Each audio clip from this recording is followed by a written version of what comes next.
Hey folks, welcome back to the Cardboard Cave. We're here to try the new Krusty Krab Wendy's meal. I don't understand. I mean, I know SpongeBob is always popular, but it's not like, is there anything happening right now? Maybe it's the anniversary, I don't know. Seems like a weird timing after all these decades later that Wendy's has a Krusty Krab collab meal. And it's not even like a kid's meal. It's just a full-on, like the most adult meal that Wendy's has, like the Dave single, double, triple. It's the burger. Once I became an adult, it's pretty much the burger I got at Wendy's. Well, I still like the junior bacon cheeseburger, but that's beside the point. I went ahead and placed the order on the app, and here at our location, the regular Dave single, well, they don't call it that, but that's what it is. The Dave single Krusty Krab burger with medium fries, and the new Frosty, which I'm most excited about, the pineapple, mango, crusty Frosty, whatever they call it. That combo is $10.19. Of course, there's not a drink with that. I don't think the Frosty replaces a drink. So $1. That's what I was trying to say. Sorry, I just had a message from work come through on my phone. Oh, it's the most stressful thing. Anyways, $1 for any size drink right now. That's nice. You remember not all that long ago when McDonald's had large drinks for $1 just regularly? And now even at McDonald's they're like $2, and at places like Wendy's they're getting close to $3 for a large drink. Boo. But anyways, $1 right now for any size fountain drink at Wendy's, at least the ones in our area. It's advertised on the window and everything. So that's pretty cool. So it was like $11.19 plus tax to get the full meal with the Frosty plus a drink. So not too bad, I guess. I don't know. I mean, that's pretty bad. I don't know what a Dave single meal costs now, but since you are getting the Frosty with that, that adds some value. Yeah, we're just going to go in and check it out. It looks pretty crowded in there, so I'm probably just going to show a video of the food, and then I'm going to have to come back here and give you my review. Because I won't eat inside. I eat enough meals in my truck. I'm just not wanting to do that right now, but we'll do the best we can. We'll catch you in a minute. And here we are walking in. You can see the sun, the Krabby Patty meal featuring the small pineapple under the sea Frosty. 25 years, okay. Man, 25 years. As if I didn't feel old enough. And here's what I'm more excited about is $1 size soft drinks. That's pretty nice. So we're gonna walk in here, get our food, and we'll come back and show you the food.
It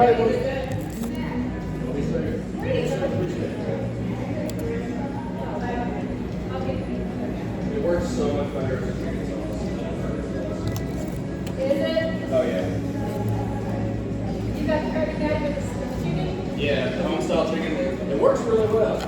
It works better than on the burger. I'll tell you that much. That sauce is better on the chicken. Yeah. It's just Thousand Island with horseradish.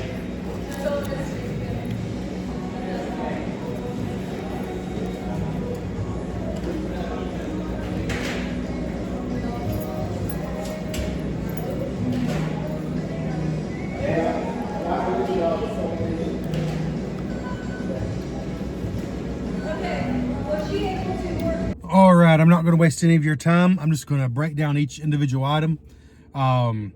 I guess start with my sweet tea, which wasn't part of the Krabby Patty meal, but it had a weird taste today.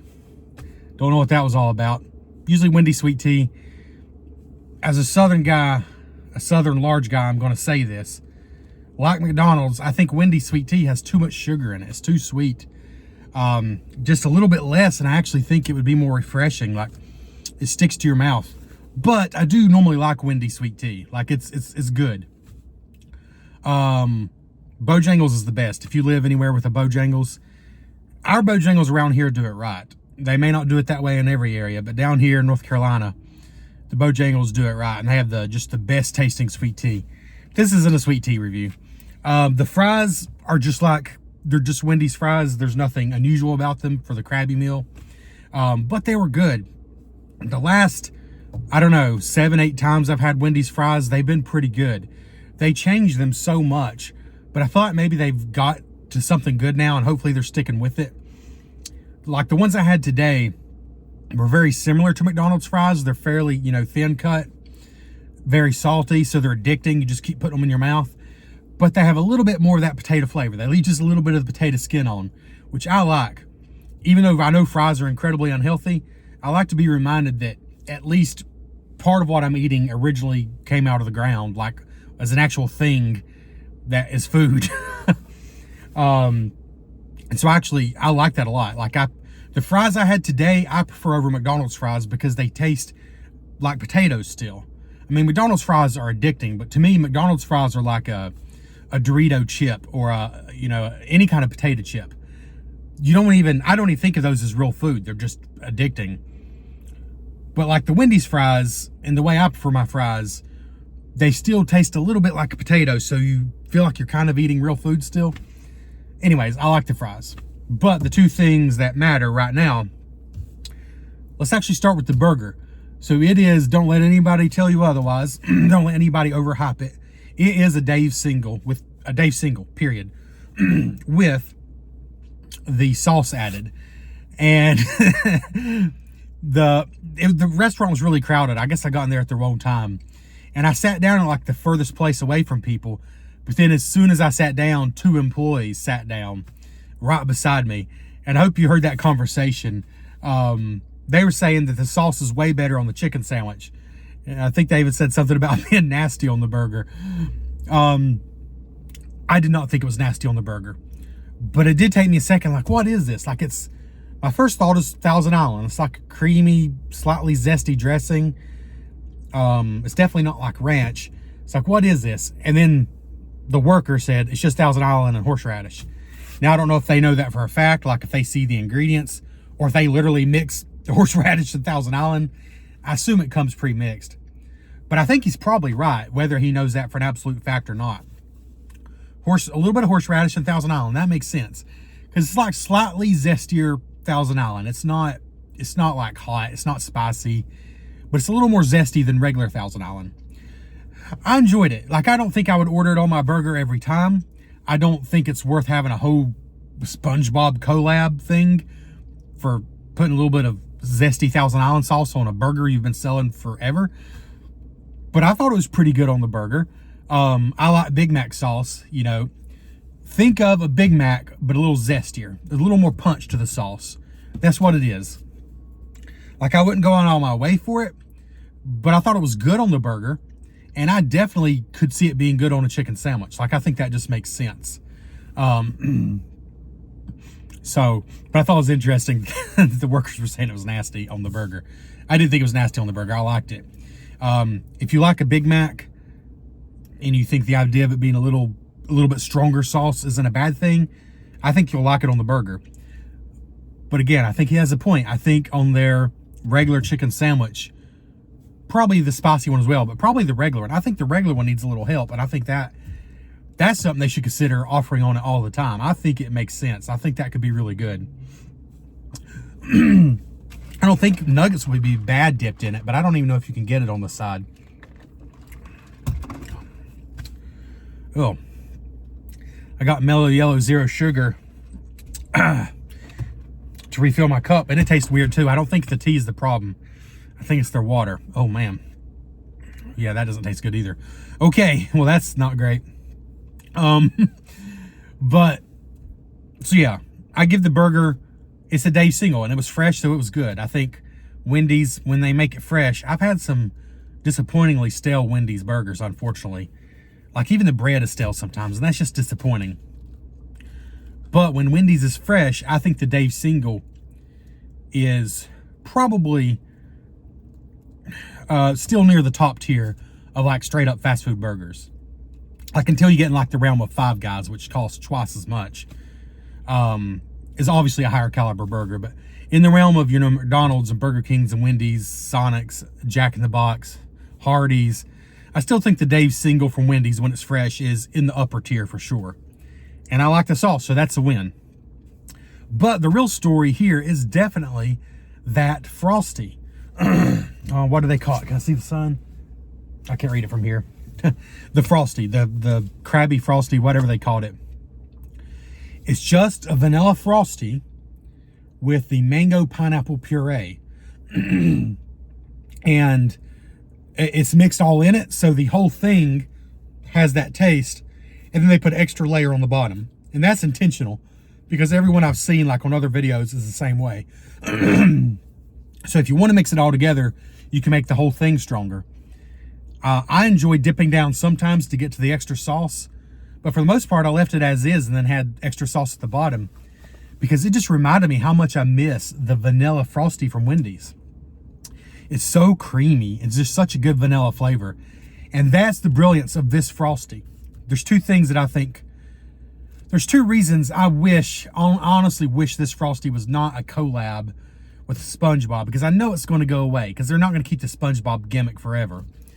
I wish this was just a new flavor that they're going to keep indefinitely, because there's two things that make it kind of brilliant. The first thing is that really good vanilla Frosty flavor totally still shines through. And the second thing is they don't have to get rid of the vanilla Frosty. You can still get a vanilla Frosty now. Like my brother said, you can get, for the first time maybe ever, you can get 3 flavors of Frosties at Wendy's at the same time. You can get the chocolate always, vanilla, and now this vanilla with pineapple mango puree, basically. Because it's just a vanilla Frosty straight out of the vanilla Frosty machine with the puree mixed in. So imagine all they have to have is order in the cans of puree or however it comes, and they could keep this flavor indefinitely and still keep the vanilla. So that's why it's brilliant. And as far as the taste, again, it's great for 2 reasons. The really honestly delicious vanilla Frosty flavor comes through. That creaminess. There's something about the vanilla Frosty that's like the most creamy saucer of ice cream. It's a different consistency than the chocolate Frosty. But then that puree is just so refreshing. The pineapple and the mango come through. It doesn't taste like, I would say it's as strong of a flavor as a straight up pineapple one would taste, because that mango is in there too. It's just the right amount. The one I had made today, at least, like every single bite had that flavor, but not so much that it killed the vanilla flavor. And then when you get towards the bottom, it's like a stronger, you know, mango pineapple flavor. It was addicting. I mean, if you get the regular combo, if you don't upsize it, you just get a small Frosty. But once I started on that thing, I didn't stop. It's an addicting Frosty in a way that I don't think Wendy's has ever had outside of the original chocolate and the vanilla. I don't think any Frosty Wendy's has ever had has been as addicting as those two until this one. My favorite is still the chocolate Frosty. It's It's weird. I never just order chocolate ice cream, but if I get a Frosty, I usually get the chocolate. But the vanilla is good. Like if you just want vanilla soft serve ice cream, the vanilla Frosty is hard to beat. Because that's basically what it is. But it's like really good. And now this is a really great alternative. Like I had the creamsicle one and I thought it was pretty good. I think the berry one was like eh. And then what was the other one? There was another one that was very forgettable. I didn't even try the peppermint. That is not for me. This is the first time that I feel like they should seriously consider keeping this thing around. I think they should seriously consider not dropping it. Because it's just a simple puree they can add in. They don't have to get rid of the vanilla. Let me put it this way. Until today, I've never had a Frosty alternative flavor that I thought was worth replacing the vanilla. This one comes close to being worth it because it still has all that goodness of the vanilla. But the beauty is they don't even have to replace the vanilla. They can keep all three. So I hope they do. But like I said, it's a collab with SpongeBob, so I kind of doubt they're going to keep it around forever. But to me, that's the real winner here. Get the meal one time. Some people get stickers. I didn't get anything special. It just, maybe if I got it to go, they would have remembered to throw some stickers in the bag. I don't know. I don't really care. But my particular meal, again, maybe I should have gotten it to go, come to think of it. Because maybe the bag would have been special. But mine just came on a tray because I ate inside the restaurant. And there was no special branding whatsoever. At first glance, the only way you would know is the Frosty itself. But the Frosty is the winner here to me. Try the burger once, or maybe try the chicken version. I guess you can get that sauce on the chicken. But the main thing is just be sure to get the Frosty before it's gone. Like, I think if you don't have the burger, you're fine. If you've had Thousand Island and you've had horseradish, I guess you pretty much know what it is. But get the Frosty. In fact, I'm going to request that you get the Frosty. All of you get the Frosty, because I want Wendy's to see, hey, people like this Frosty. Maybe even don't get the meal. Maybe just get the Frosty, because I'm telling you, the meal is nothing special. It is what it is. It's a new sauce on the burger. You know, not really better or worse than the normal Dave single. It's just a different way to try it. But the Frosty is something special. So that's my recommendation. Pretty cool. Pretty good. But I personally think it'd have been better if they just didn't even do maybe do a SpongeBob kids meal and drop the whole Krabby Patty thing and just come out with this new Frosty. Just call it the Mango Pineapple Frosty. Because it's good. It's the best alternative Frosty they've ever done. Yeah, like, again, I'll repeat it one more time. It's the best they've ever done because it doesn't kill the vanilla Frosty itself, which is just so good on its own. It simply adds a little addition to it. An addition that really comes through with every bite. So yeah, there we go. As far as review, on a 0 to 10 scale, with 0 being immediately throw it up, and a 10 being, I can't believe this is fast food, this is amazing. Only in the terms of fast food, you know, I don't rate on terms of every meal I've ever had. In terms of fast food, the Dave single I had was fresh, and so I'll probably give a fresh Dave single an 8 out of 10 on a fast food scale, because I think it's up there with the better fast food burgers. And for me, the sauce didn't make it better or worse, but I enjoyed it. I especially enjoyed it with like the pickles and onions. And that might sound weird, but the pickles and onions covered in that sauce, it really was nice. So I want to give it an 8 out of 10. I don't think it was better or worse than a regular Dave single, but it's something that I would get occasionally if they kept it around. I don't think they will. But if they kept that sauce, I would ask for it occasionally. So I'll give it an 8 out of 10. The Frosty. How do you judge that? Like, I guess in terms of soft serve ice cream treat, or sorry, fast food ice cream treats. Oh man. Do I go with a 9? I am. I'm going with a 9 because for me, the original chocolate Frosty has never been bested. Now, McDonald's has some darn good fast food ice cream too, but now keep in mind, I am just talking about like the fast food burger chains. Like, I'm really not counting like, you know, Culver's or Dairy Queen that are all kind of like Dairy Queen. The Blizzard's amazing, but that feels like cheating to me. In realms of your basic burger joints that also have ice cream, I think the chocolate Frosty is absolutely pretty much top of the game. And the vanilla one is just barely right behind it because it's such a good vanilla creamy flavor. And this one basically keeps all of that and adds a flavor I really enjoy, the mango pineapple. So I'm going 9 out of 10 on the Frosty. Anyways, thanks for checking out the Cardboard Cave. Bottom line, get the Frosty. The rest, try it once, but get that Frosty. We'll catch you next time. Please like the video, leave a comment on your thoughts. Consider subscribing to the channel, and we'll catch you next time.